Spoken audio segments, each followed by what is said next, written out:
Good evening, good morning, good afternoon. This is Harry from Spurs TV with a match reaction video for Spurs 2-1 win against Brighton.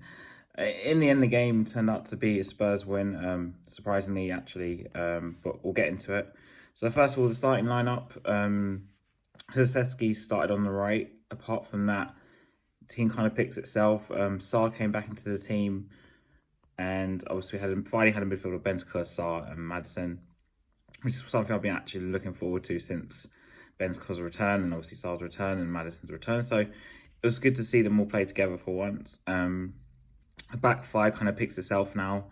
You obviously had Vicario, Porro, Udogie, Van de Ven, and Romero. In the front three, like I said, Kulusevski played on the right. This was his choice on the right. And then you had Richarlison and Werner, who retained his spot, despite Son coming back. Now, I've got to be honest with you, overall, Spurs did not deserve to win that match. I thought we were quite poor. In the first half, Brighton were literally all over us. Van de Ven and Romero looked really shaky.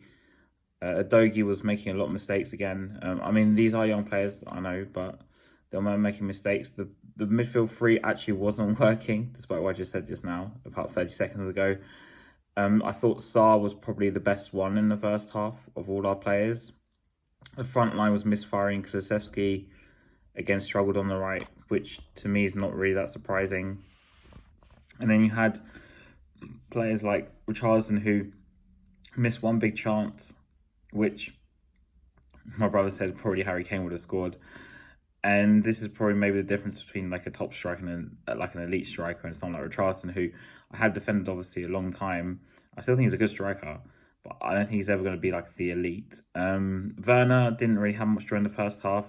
His end product, unlike Kulusevski, at least he was giving us something, but it just wasn't right.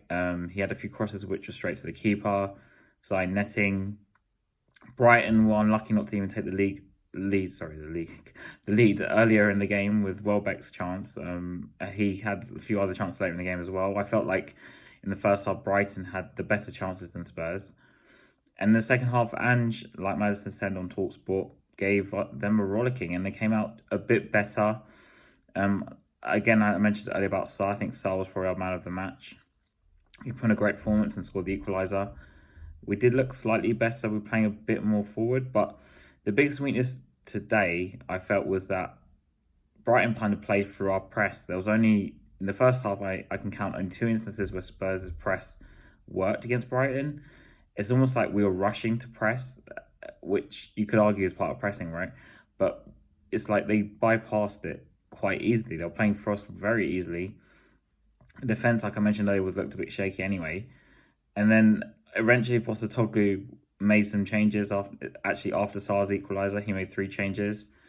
Johnson came on the right, Kulusevski came off. Werner came off for Son. I actually thought Werner didn't do that badly. I mean, he did okay. And I know Son got the assist at the end for the winner, but I didn't think either of them made that much of a difference in terms of like the performance. It didn't seem like that to me, because Werner actually created a similar chance in the game. But the difference was Kulusevski was on the end of it, not Johnson. And then Richarlison obviously stayed in the middle. Højbjerg came on a bit later on. Davies came on because Udogie came off with like a knock. So hopefully that's not serious. And then it just felt like Spurs scraped the result. It wasn't really like convincing at all. I thought Brighton actually had the better chances. Welbeck missed a massive chance in the second half where he hit it just an inch wide, really. It was surprising for Brighton delayed to bring Ferguson on. He was meant to come on, I think, 10 minutes earlier or something. And they delayed it. And eventually came on, but he didn't seem to do much. But I don't think he had many chances, really. And then it's just, we scraped the result and we're in 4th for now. Villa playing United tomorrow, I think. So we've got to just hope that, I say tomorrow, it's probably going to be today because this video drops on Sunday, actually. And we've got to hope that becomes a draw. If top 4 is really our everything. And I just, we just kind of scraped the result. I didn't think we played well. I know Johnson scored, but I actually thought he was going to miss it the way he hit it.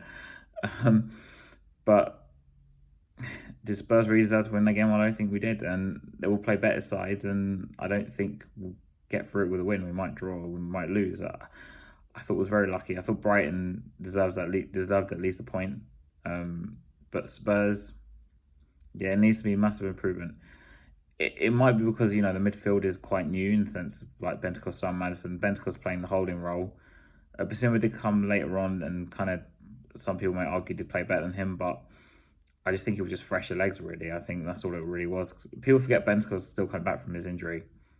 It's going to still take him quite a long time to get back to match fit in terms of sharp as he used to be, because he had two massive injuries, especially one of them was huge with the ACL. So it's just going to take time.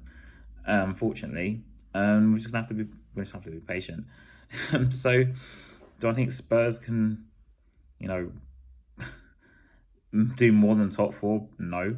That's all we have left now. And will Spurs push on if they make top four? I still maintain it's a massive question marks over that. But Spurs win 2-1 against Brighton. It wasn't pretty, it was very ugly. And we're going to Wolves next week, again at home.